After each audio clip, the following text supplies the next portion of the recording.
ইতিহাসের দিকে তাকালে দেখা যায় বিশ্বের সবচেয়ে সফল ব্যক্তিরা এক না এক সময় মানুষের চোখে নির্বোধ মনে হতেন, কিন্তু তারা অন্যের কথায় কান না দিয়ে নিজেদের বুদ্ধি ও দূরদৃষ্টি অনুসরণ করতেন, আর সবশেষে তারাই সবচেয়ে বুদ্ধিমান হিসেবে বিবেচিত হতেন। কারণ সফলতা কখনোই বাহ্যিক প্রদর্শনীতে নয়, বরং সঠিক সময়ে সঠিক সিদ্ধান্ত নেওয়ার মধ্যেই লুকিয়ে থাকে।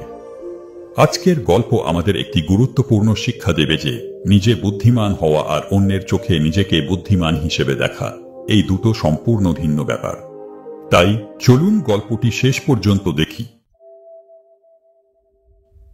এক দেশে এক চতুর মন্ত্রী ছিলেন, যিনি কিনা এক রাজার দরবারের প্রধান উপদেষ্টার কাজ করতেন।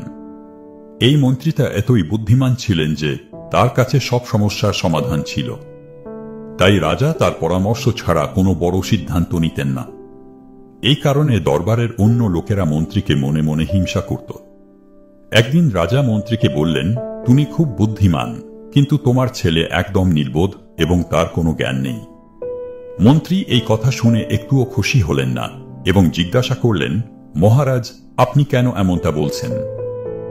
আপনি কেন মনে করেন যে আমার ছেলে নির্বোধ? রাজা বললেন, প্রতিদিন সকালে যখন আমি গ্রামের রাস্তায় জনগণের সাথে দেখা করতে যাই, তখন তোমার ছেলে সেখানে থাকে। আমি তাকে প্রতিদিন জিজ্ঞাসা করি, সোনার মূল্য বেশি নাকি রূপা, এবং প্রতিদিন সে উত্তর দেয়, রূপা।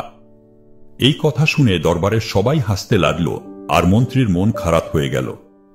তিনি কিছু না বলে সোজা বাড়ি গেলেন এবং ছেলেকে জিজ্ঞাসা করলেন, বলতো কোন ধাতুর মূল্য বেশি, সোনা নাকি রূপা? ছেলে সঙ্গে সঙ্গে বলল, অবশ্যই সোনা। মন্ত্রী তখন বললেন, যদি তুমি জানো যে সোনার মূল্য বেশি, তবে তুমি প্রতিদিন রাজার সামনে ভুল উত্তর দিয়ে কেন বলো যে রূপার মূল্য বেশি? ছেলে উত্তর দিল, বাবা, প্রতিদিন সকালে রাজা বাজারে আসেন এবং আমাকে ডেকে আমার সামনে দুটি মুদ্রা রাখেন, একটি সোনার, একটি রূপার। তারপর বলেন, যে মুদ্রার মূল্য বেশি তা নিয়ে নাও। আমি রূপার মুদ্রাটি তুলে নিই আর রাজা হেসে চলে যান। মন্ত্রী তখন জিজ্ঞাসা করলেন, কিন্তু তুমি প্রতিদিন রূপার মুদ্রাই কেন তুলে নাও? আজ তো তোমার জন্য পুরো দরবারের সবাই হাসাহাসি করেছে। ছেলে তখন তার বাবার হাত ধরে নিজের ঘরে নিয়ে গেল এবং একটি বাক্স খুলল। বাক্স ভর্তি ছিল রূপার মুদ্রা। এটা দেখে মন্ত্রী অবাক হয়ে বললেন, তুমি এত রূপার মুদ্রা কিভাবে পেলে? ছেলে বলল, বাবা, এই সব মুদ্রা রাজা আমাকে দিয়েছেন। রাজা প্রতিদিন আমাকে একটি করে রূপার মুদ্রা দেন আর আমি সেটাই নিয়ে নিই।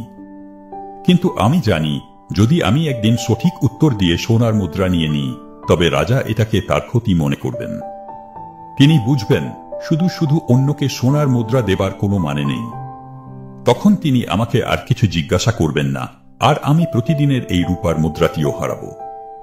রাজা আনন্দ পান যখন আমি রূপার মুদ্রা নিয়ে বলি যে রূপার সোনার চেয়ে বেশি মূল্যবান। তিনি হেসে চলে যান আর আমি প্রতিদিন একটি করে রূপার মুদ্রা পাই। যদি আমি সোনার মুদ্রা নিয়ে নিই, তবে কয়েকদিন পরই তিনি আমাকে মুদ্রা দেওয়া বন্ধ করে দেবেন। আমি একটি সোনার মুদ্রার জন্য আমার প্রতিদিনের রূপার মুদ্রাগুলো হারাতে চাই না। একথা শুনে মন্ত্রী ছেলের বুদ্ধি দেখে গর্বিত হলেন। তিনি বুঝতে পারলেন, যদিও সবাই তার ছেলেকে নির্বোধ বলে মনে করে, আসলে তার ছেলের বুদ্ধি কেবল একজন জ্ঞানী মানুষই বুঝতে পারবে। এরপর থেকে যখনই কেউ মন্ত্রীর ছেলেকে নির্বোধ বলতো, তিনি মৃদু হেসে চলে যেতেন।